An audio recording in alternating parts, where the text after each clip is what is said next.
Eshittirish taqdimoti bilan studiyada jurnalist Sayyora Husanova. Assalomu alaykum.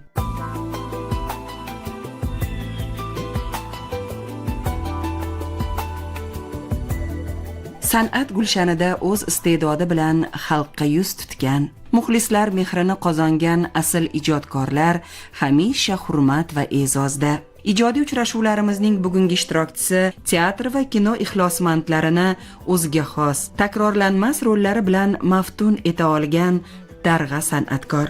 Ularni san'atsevar xalqimiz mehr va ehtirom ila onamiz deya alqaydi. Va aynan dekabr oyida bayram arafasida suhbatlashganimizning ham chiroyli sababi borki, qahramonimiz bu kunlarni qo'shaloq xursandchilik bilan qarshi oladi. Ha, ko'pchilik ziyrak muxlislarimiz bu ta'rif va tavsiflar kim haqida ekanini anglagani aniq. Bu yil o'zlarining tabarruk 88 yoshini qarshilagan ustoz san'atkor, milliy teatr san'atimiz fidoyisi, O'zbekiston xalq artisti, mehnat shuhrati va el yurt hurmati ordenlari sohibasi, sahnamiz farishtasi Rixsixonim Ibrohimovani ham tavallud ayyomi, ham kirib kelayotgan yangi yil bilan qutlab, fayzli xonadonlarida bo'ldim. Rixsapajon, assalomu alaykum. Va alaykum assalom jonim. Xush kelibsiz, yaxshi keldingizmi? Bo'ling. Fayzli sarishta xonadoningizda yana siz bilan ko'rishib turganimdan juda ham xursandman. Ancha bo'ldi qo'ng'iroqlashib, Rixsapajon borib yozib kelay deb qancha nima qildim. Rahmat vaqt ajratganingizga. Ayni paytda talab juda kuchli bo'lgan ustoz, onaxon san'atkorsiz. Hamma siz bilan gaplashish xohlaydi, hamma sizni ko'rish xohlaydi. Tadbirlarda, uchrashuvlarda sizni bir chiroyli mazmunli gaplaringizni, suhbatingizni eshitish xohlashadi. Qarang, bu ham bir baxt, Rixsapajon, nima deysiz? Keling shu haqdagi fikrlaringiz bilan bugungi suhbatimizni boshlasak. Sayyoraxon, mana yangi yil arafasida bugungi bizning suhbatimizni olyapsiz. Endi biza yoshimizga qarab, xalq ichida kamroq ko'rinadigan bo'lib qo'yganimiz uchun sal nima deydi? Tasavvurroq bo'lib qoldik. Qidirib qolishdi. Qidirib qolishdi. Sog'inishadi, nega ekranga chiqmayapsiz? Intervyuga kelishadi, o'tda-betda. Endi biza bittasi aytuvdi, sizlar dinozavr davridagi odamlarga o'xshab qoldinglar. Noyob. Chunki yosh o'tgandan keyin odam nima bo'lar ekan deb. Deb suhbatdoshlarga hammasiga ham ha deyavermayman, bir paytda endi odam nima deb gapirar ekansiz, endi bizani kim eslaydi unda deb mashina qilsa, voy nima unaqa deysiz, unda deyishamayaptimi? Odamlarni nimasidan chiqib ketgan bo'lsa kerak, e'tiboridan odam ekranda ko'rinib turmasa, boshqa qilmasa, endi yoshing bir joyga yetgandan keyin o'shaning uchun sal o'zimizni tiyibroq yuramiz. Rixsapajon, shunaqa insonlar bo'ladiki, masalan, shu ayniqsa san'atda ular ko'rinmagani sari, kam ko'ringan sari odamlar sog'inadi, qidiradi, ko'rgisi keladi. Siz ham shu insonlardan birisiz. Shu xalqimizning aziz bir ijodkori, san'atkorisiz, xalqqa bir qalbidan chuqur joy olgansiz. Shuning uchun siz qancha ko'rinsangiz, bir xillar aytadi-yu, sog'intirib yashagim keladi, kamroq ko'rinsam muxlislarning qiziqishi doim o'sha bir xil bo'l. Yo'q, siz qancha ko'p ko'rinsangiz, shuncha yana o'sha intiladi muxlislaringiz sizga. Sog' bo'ling. Aynan mana shu dekabr oyida siz bilan ko'pincha suhbat qilganmiz va buni bir yaxshi sababi bor. Yangi yilni kirib kelishi sizga bir qo'shaloq bayram bo'lib keladi. Buni xalqimiz ham juda yaxshi bilishadi. Demak, o'sha 29-dekabr sizni tavallud topgan kuningiz va mana yana bu yil sizni shu bir ulug' yoshingizni qarshilab turgan paytda siz bilan yana uchrashib turganimdan ham juda ham xursandman. Rixsapajon, sizga muborak bo'lsin. Mana shunday ulug' yosh. Yildan yilga yosh ulg'aygani sayin shu insondagi bir o'ziga xos jihatlari ham bir o'zgarib, yuksalib, ulg'ayib boradi, to'g'rimi? Fikrlari ham. Bugun mana shu ayni shu ulug' yoshga yana bir qadam qo'yib turgan damlarda sizni ko'yingizdan qanaqa fikrlar kechyapti? Hayot haqida, o'zingizni bir shuncha paytgacha mana orqaga qarab bosib o'tgan yo'llaringiz haqida nimalarni o'ylayapsiz? Bilasizmi, Sayyoraxon? Odam yoshligidachi butunlay boshqa hayot, boshqa naqa bo'lar ekan. Buni faqat keksayganingdan keyin, ulug' yoshga yetganingdan keyin hayotni inkishof eta boshlaydi-ku, tushuna boshlaydi, ma'nosini, hayotni o'zini butunlay boshqacha odam bo'lib qolar ekansiz, gapni ochig'ida. Hayotga qarashingiz butun boshqacha bo'lar ekan. Men nazarimda hozir yoshlar ham bizning davrimizga qaraganda butunlay boshqacha o'ylaydi. Mana hozir 88 yoshni arafasidaman. Ertangi xudo nasib qilsa sog' salomat bo'lsam, fikring butunlay boshqacha. Hayot hayotni tasavvur qilishing boshqacha, hayotda yashash tarzing boshqacha, o'ylashing boshqacha. Yoshlarga ibrat bo'ladigan tomonlarini, bolam, yoshlikda mana buni qilib qo'yibsan. Voy, to'xta shu yerda deyin kelar ekan. Chunki siz bosib o'tdingiz o'sha endi jarayonlarni. O'sha jarayonlarni bosib o'tganimiz uchun ko'pincha hamma endi katta yoshdagilar yoshlarni ozgina tanqid qila boshlaydi. Ilgari ham xuddi shunday bo'lgan. Men aytamanki, ertangni shular ham biz yoshimizga yetgandek, hali bizni yoshimizga yetmasdan bizdan keyin kelayotganlar, voy, hozirgi mana yoshlarni qilayotganim ham noto'g'ri deyishadi. Kechagina biz ularga shunaqa tanbeh berib turuvdik. Demoqchimanki, qariganingda hayotni tub ma'nosi nima ekanligini tushunib qolar ekansan. Qanday yashash kerakligini o'rgatar ekanman uzun umr. Nimalar orqangda qoldi? Yaxshi, yomon kunlar, shirin lahzalar, boshqalar. Hozir qariganingdan keyin, xuddi tushga o'xshaydi. Tushingda kechgan umrga o'xshaydi. Hozir anaqa o'ylab tursam, nahotki shunaqalarni bosib o'tdik, nahotki shu davrlarni anaqa qildik. Yoshlarga gapirib beramiz-da, hammasi qulog'ing bo'lib eshitib, yo'q-e, nahotki deyishadi. Ishonishmaydi hatto. Yo'q, ular uchun juda ham bo'lishi mumkin emas. Men aytaman, bizning yoshimizga yetganda sizlar hozirgi yashayotgan hayotinglarni o'sha paytda eslasizlar-da, voy, nahotki shunaqa hayot kechirdik, nahotki shunaqa narsalar bo'ldi degan narsa bo'ladi. Kechagina butunlay boshqacha hayotda yashagan edik. Endi mana hozir mustaqilligimizni oldik, boshqa qildik-ku, undan oldingi hayot nima edi, urush davridagi hayot nima edi, hozirgi kunda bolalarni, yoshlarni fikrlashi qanaqa, sun'iy intellektlar paydo bo'lganiga qaraganda nima deysan? U dunyodan boshqa bir dunyoga tushib qo'yanga o'xshar ekansan-da. Butunlay boshqacha hayot. Ertaga yana nima bo'lar ekan? Bizdan keyingi bizning nevaralarimiz qanaqa kunlarni ko'rar ekan? O'g'illarimiz, farzandlarimiz nima kunlarni ko'rar ekan? Endi men bir san'atkor sifatida bo'lsam, kelmamiz san'atkorlarning chiqishida ham nimalar yangilik bo'lar ekan. Endi biz doim bizni teatrimiz, milliy teatr, Otaxon teatri endi ayli bayrog'ini yuqori ko'targan, san'atda oliy cho'qqisiga olib chiqqan insonlar bo'lgan, hammasi o'tib ketdi. Hozir bunda atrofimizda qarasak, o'shalarning etagini ushlab qolganlardan biza 2-3 ta odam qoldi o'sada. Qo'yalari hammasi yangi. Ular ham ertaga mana hozir kecha majlis qildi o'zida. Bugun tabriklaymiz, bugun 50 ga kirdi ma'munimiz, bugun 60 ga kirdi, bugun 60. Voy deb o'tiribmiz-da. Hayotda anaqasin. Kechagina o'shalar nima qilib qo'li qaltirab, voy, shu teatrga o'tarmikinman, hayotimiz nima bo'lar ekan? Biz ham rol o'ynarmikinmiz, biz unvon olarmikinmiz, bizani ham xalq tanirmikin? Deyishardi. Hozir xalq tanigandan keyin xalqi ichiga kirib ketishdi hozir. Hozir yoshlarimiz har ikki kuni birda televideniyada, har ikki kuni birda nima? Hozir internet degan narsa chiqdi. Nima deydi? Televideniyani ming xil tarmoqlari chiqdi. Demoqchimanki, har kuni ko'rinib turishdi. Ular orzu qilgan zamon shunaqa ba'zida ko'ngilga tegib ketadigan darajada bo'lib qoladi. Qani aytganingiz tansib bo'lib turish ham kerak ekan. Me'yor bo'lish kerak. Me'yor bo'lish kerak ekan. Rixsapajon, qarang, o'sha Xudoga shukr, o'sha 88 yosh, 88 bahor, 18 bahor. Rixsapajon, ko'rinishingiz juda yaxshi, ko'z tegmasin. Umringiz uzoq bo'lsin, yuzlar bilan yuzlashib yurganda ham shunaqa bir suhbatlashishlar nasib qilsin. Men ham bir baxtli jurnalistmanki, o'sha mana siz kabi, mana o'sha bir sizga sherik san'atkorimiz bordilar, To'tixon Yusupova, mana Turg'un Azizov va qanaqa buyuk san'atkorlar bilan Yoqub aka Ahmedov ko'p marta suhbatdosh bo'lishga baxtiga muyassar bo'lganman-da. Chunki jurnalistlar bor, masalan, bunaqa bir jarayonlarni ko'rmagan yoki uncha tushunmagan yoki o'sha bir nimadirda xohlasa ham boshqa bir yo'nalishlarda ishlagan, eshitib qolamizda, gaplashib qolamiz hamkasblar bilan. Voy, mazza, siz san'atkorlar bilan gaplashasiz va o'zlarini ko'rganmisiz? Qanaqa deb so'rashadi-da. Keyin aytaman, oddiy odamlar deyman. Ayniqsa ustoz san'atkorlar shunaqa kamtar, har jihatdan bir ibrat hozirgi o'sha yoshlarga oddiy gaplashsangiz ham, ularning fikrlari, munosabatlari ko'rganda, masalan, gaplashmagan odam boshqacha fikrlaydida baribir. Qanaqadir qo'rquv, salobat, shunaqa narsalar bo'ladi.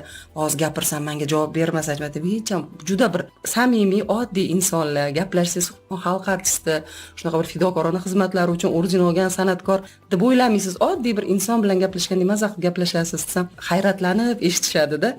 Menimcha o'sha muxlislardan ham ko'p sizga shunaqa bir fikrlar bo'lgan bo'lsa kerak. Mana Sayyoraxon siz bilan necha yil radiolarda birga ishladik, qancha eshitishlarda birgalikda nima qildik. Siz bilan o'sha radioda davrlarimizni eslayman. Har ikki kun birda ovozimiz jaranglab turardi. Ko'chada kim ko'rinsa, masalan, endi yayov yurmaymiz hozir. Bitta qo'limizni ko'taramiz, voy sizni ko'rganman, voy sizni qachondan beri sizni aniqlardim. Voy oyimga hozir aniq bitta rasmga tushib oling. Hammasi. To'xtang bolam, men qanchaki biz desam, voy pulingiz keragi yo'q. Men oyimga ko'rsataman. Bolalar hamma joyda rasmga tushib o'tbetlar qo'yib yurmaylar.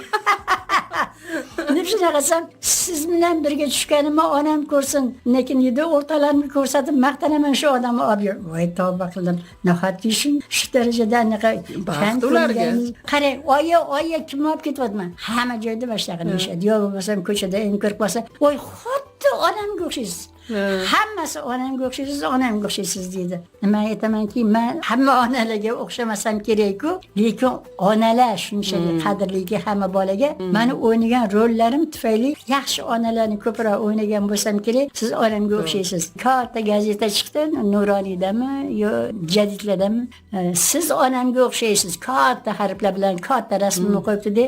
Rixsi Ibrohimova kun-kunora eshitadigan so'zlari shu. deb yozishibdi. Lekin keksalik gashti deyilganda hozirgi zamonda Rixsapa nima bilan shug'ullanyaptilar? Yoshligiga yetadigan so'zlari qanaqa? Endi ichimiz to'lib toshadi, u bechoralarning toqati yo'q. Bizani hozir ularga beradigan. Ilgari ustozlarga kirib qanaqa bo'lyapti, nima bo'lyapti deb, voy bolam bu yoqqa kel. Hamma joyini shu bunday qiyin deb turishardi-da. Hozir bironta o'ynagan paytida agar nima qiladigan bo'lsang, quloqga olib bu yoqdan kirib, bu yoqdan chiqib ketadi-da. O'ynayotgan narsam qanaqa bo'lyapti deb aytishga orlanadim bular. Shoshilishsa kerak. Hozir ish ko'pda hammani. To'g'ri. Voy hozir televizorga borishim kerak. Endi televizor hozir aytganimdek nimaga bunchalik ko'p qiladi-desa, gap boshqa sahna aktyorlarini. Qo'shiqchi, hali konsertda yuradigan, to'y yuradigan ashulachilarniki emas, qo'shiqchilarniki emas. Sahna san'atini xodimlarini oyligi Xudoga shukr hozir yurtboshimiz nima deydi, balandlab qo'ydilar, sal nima deydi, e'zozlab, boshqa qilib e'tibor berib, san'atkorlar sal nima bo'ldi. Oddiy yashashimizni o'sha hozir aytayotgan To'tapay, Zayrapay, biza Yoqubjon, Turg'un Azizov, To'lqin Tojiyev kechaganda o'tib ketgan G'aybulla Hojiyevlar, o'zimni bolalarim shu bolam derdim. Abdurahim baraka topkur. Fathulla o'zim o'rgilish jonim bolam, shunaqa yaxshi ko'rardim. O demoqchiman, san'at sohasida oddiy yashaydi hammasi. Turar joyi ham, boshqasi ham mana 66 yilmi, 70 yil bo'lib qopti hozir. Yer qimirlagan paytda 66-yilda olingan. 60 yil bo'ladi mana yangi yilda. San'atkorlar o'zini qadrini o'zi ham bilishi kerak. O'rnini bilishi kerak. O'rnini bilishi kerak. Masalan, shu teatrda ishlayotgan muhim teatr bo'lsin yoki bo'lmasa mana O'zbek drama teatri bo'lsin, yoki bizning teatrimiz bo'lsin, mayli operaniki bo'lsin, sahna san'atkorlarini hurmati boshqacha. To'g'ri.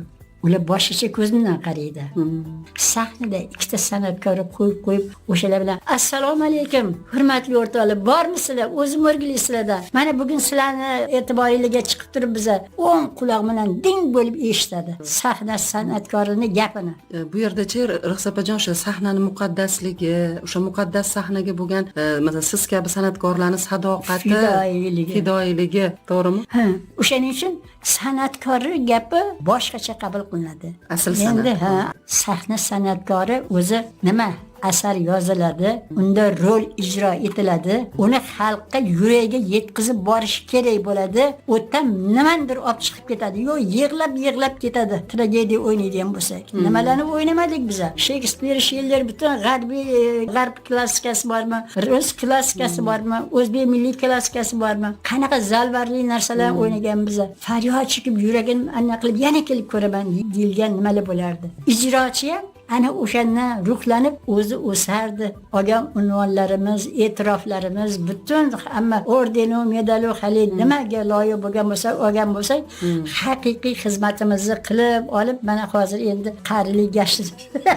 Erkin Vahidov bitta so'zlar bor ekan. Qarilik gashtini nimaligini maqtashdan ko'ra, bola buni nimaligini mana bizlardan so'ra. Inqillab yurayotimiz, davolashib, kavushib, sudrab zo'rg'a yurayotimiz degan bir she'rlar bor. Mazza qilib kulib yetuvdim.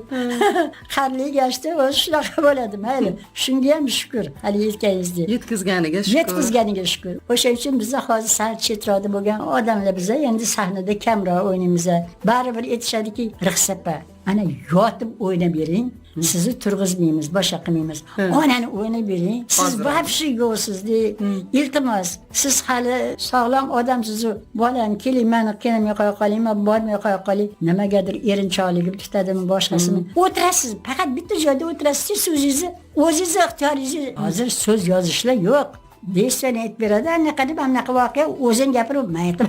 Ilgari mamka mikrofon taqib, svetni qo'yib, boshqa qilib, uni gapini olib, buni gapini olib, hozir siz bilan bizda jaydari hayotda nimani gaplashib ketayotgan bo'lsa, o'shaning gapini qo'shib mashnaqa qilib, so'zni ma'nosini, so'zni qadrini ham qoldirishmayapti. Mana shunga achinaman Sayyoraxon.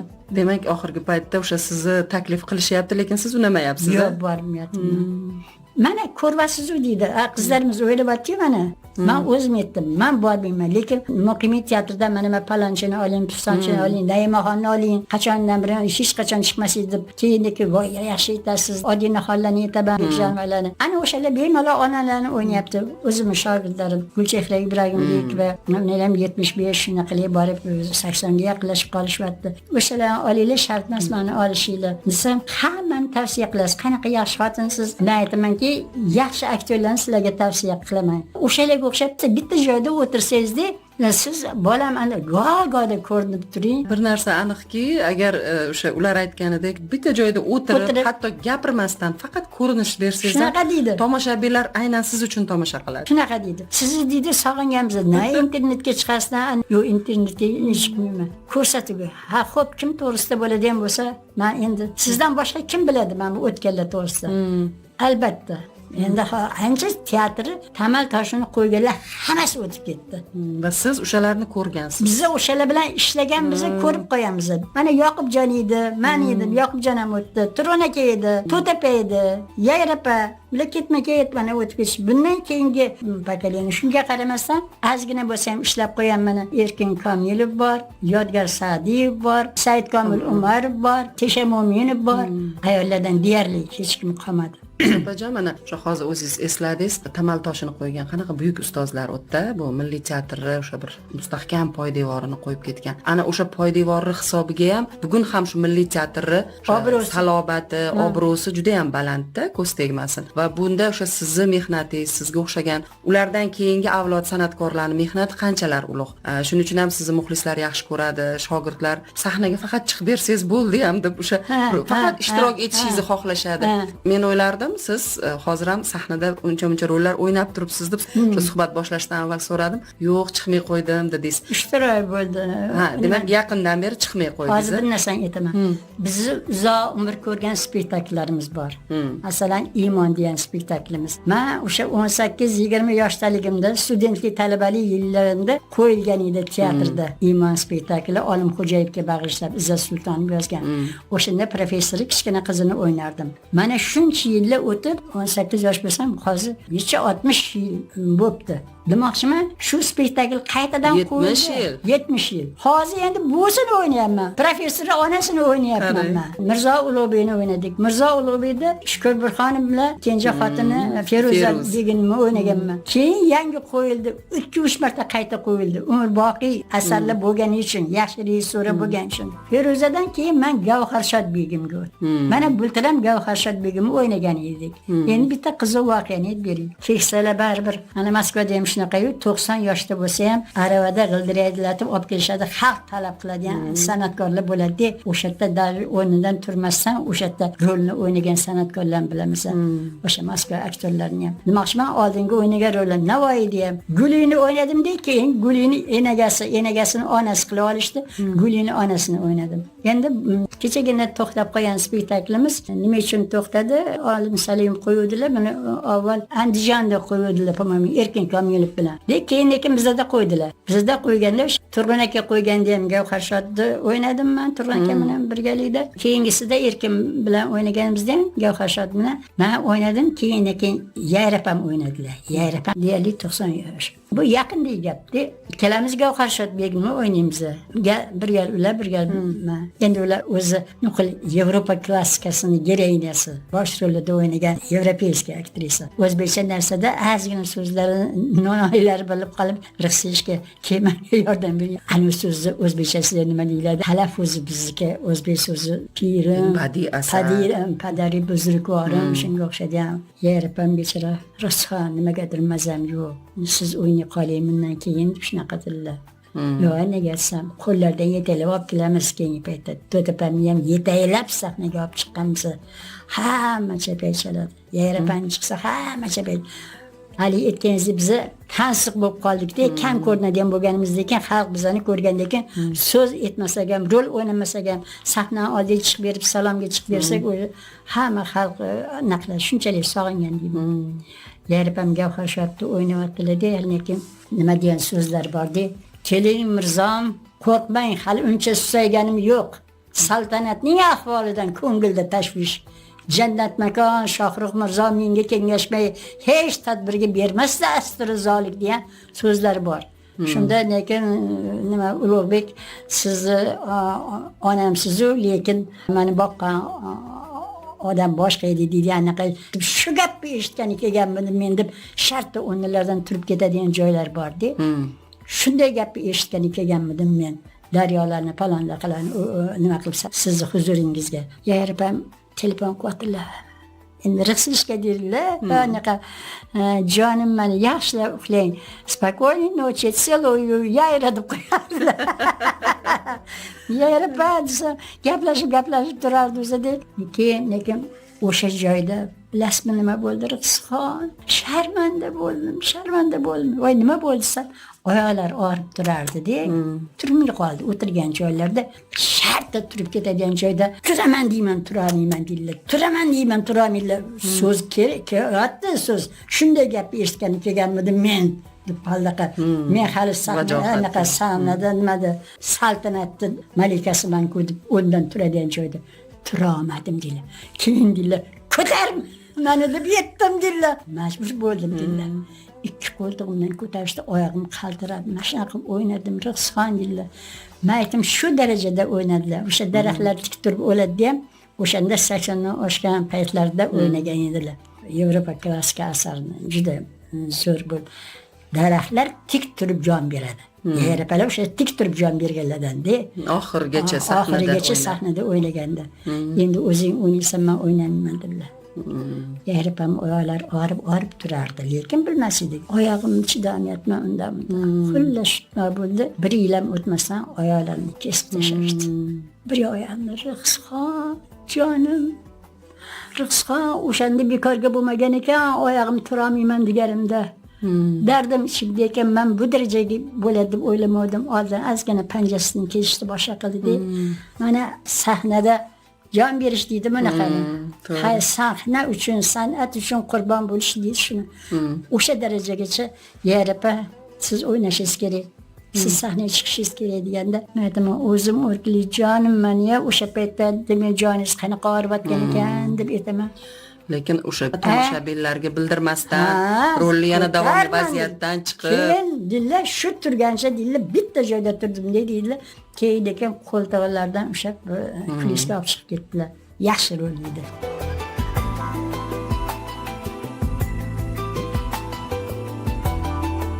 Ha, yetuk, darg'a aktyorlar o'ynagan rollar hamon muxlislar yodida, qalbida. Zotan Rixsixonim Ibrohimova yaratgan barcha obrazlar ham yuraklardan joy olgan. Onaxon san'atkorimiz bilan o'tgan kunlar, yillar salmog'i-yu esdaliklar haqida anchayin uzoq suhbatlashdik. Boshqacha bo'lishi ham mumkin emas. Zero Rixsixon aya kabi darg'a san'atkorlarning ko'rgan kechirganlarini yozib olishga har qancha vaqt ozlik qiladi. Bugun tinglaganingiz bebocha qismi bo'lgan sermazmun suhbatimiz davomini kelgusi eshittirishimizda e'tiboringizga havola etamiz. Demak, oldinda siz azizlarni yorqin xotiralarga boy g'oyibona diydor kutib qoladi. Bu ijodiy uchrashuvlar edi. E'tiboringiz uchun tashakkur. Uchrashuvlar